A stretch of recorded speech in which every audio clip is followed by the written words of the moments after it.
Coming off of a record housing market and now with rising interest rates, the question has been, what is the market going to do? And today we have some answers.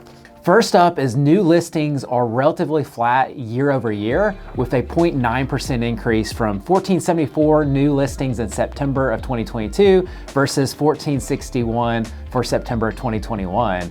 And that makes sense because in September 2021, we had a lot of sellers that were sitting on the sidelines because they just couldn't find the right home that they were looking to move into.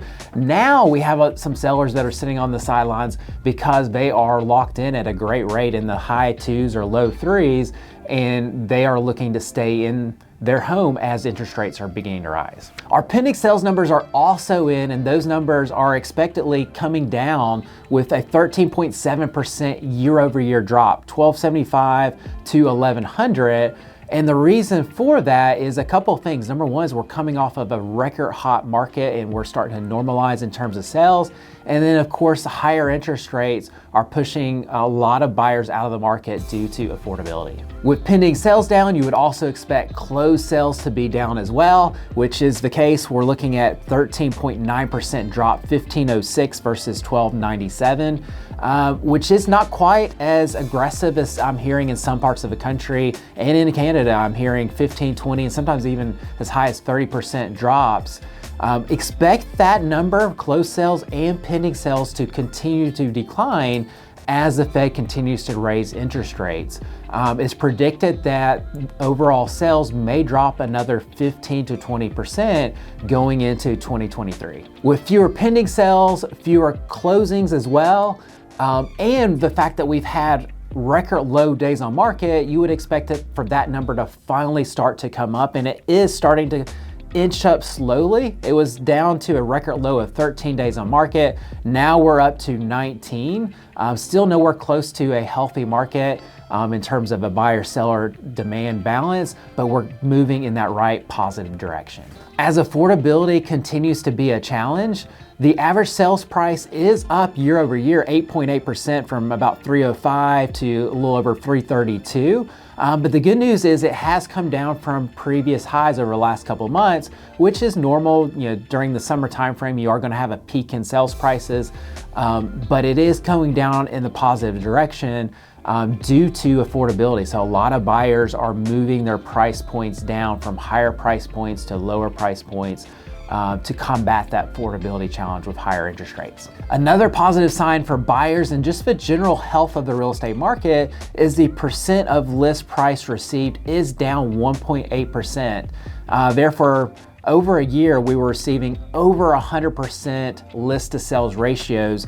Back in September 2021, we were 100.6%. Now we're down to 98.8%. So still a small gap in terms of list price to the actual sales ratio.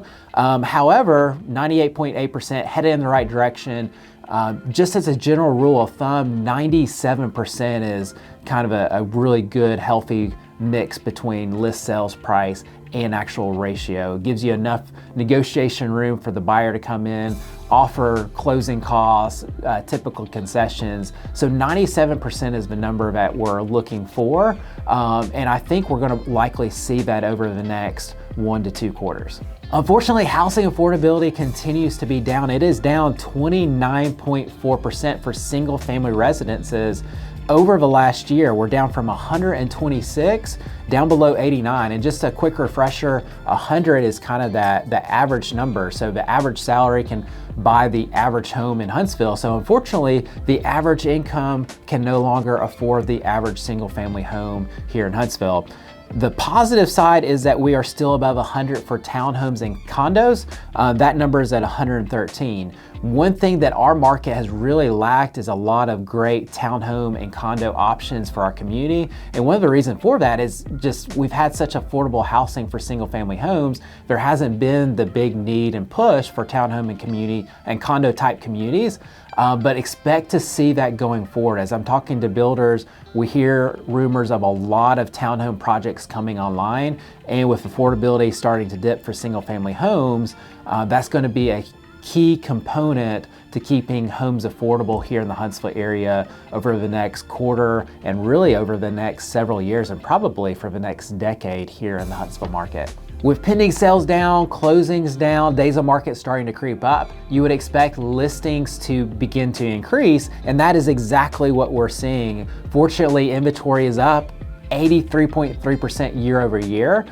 We are now sitting at 2.2 months of supply versus 1.2 months worth of supply just a year ago, last September. So what that means is if there were no new homes come on the market, and based on the rate of sales that we've had, how long would it take to sell all of the existing inventory? That number a year ago was 1.2 months, now it's 2.2 months. Just a quick reminder too, the numbers that we're looking for a kind of balanced market is that 4 to 6 months worth of supply. So in general, by definition, Huntsville is still a seller's market, being below 4 months, but that number is creeping up quickly, and I expect for us to hit that 4 to 6 month supply likely in the next 2 quarters. With pending sales being down, closings being down, the average list to sales ratio starting to get more in line with a balanced market, and inventory starting to kind of balance out, kind of pushing towards that hopefully 4 to 6 months worth of supply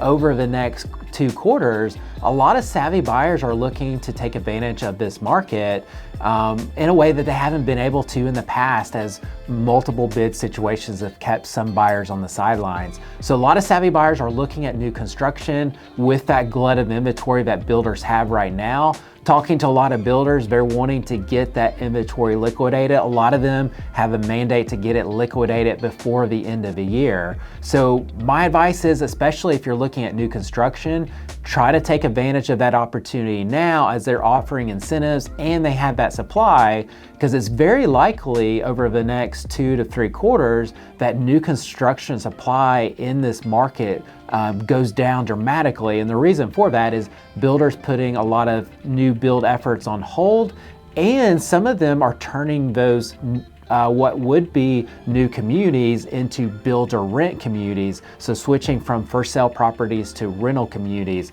So a big opportunity right now to take advantage of new construction. That opportunity may not exist coming into 2023.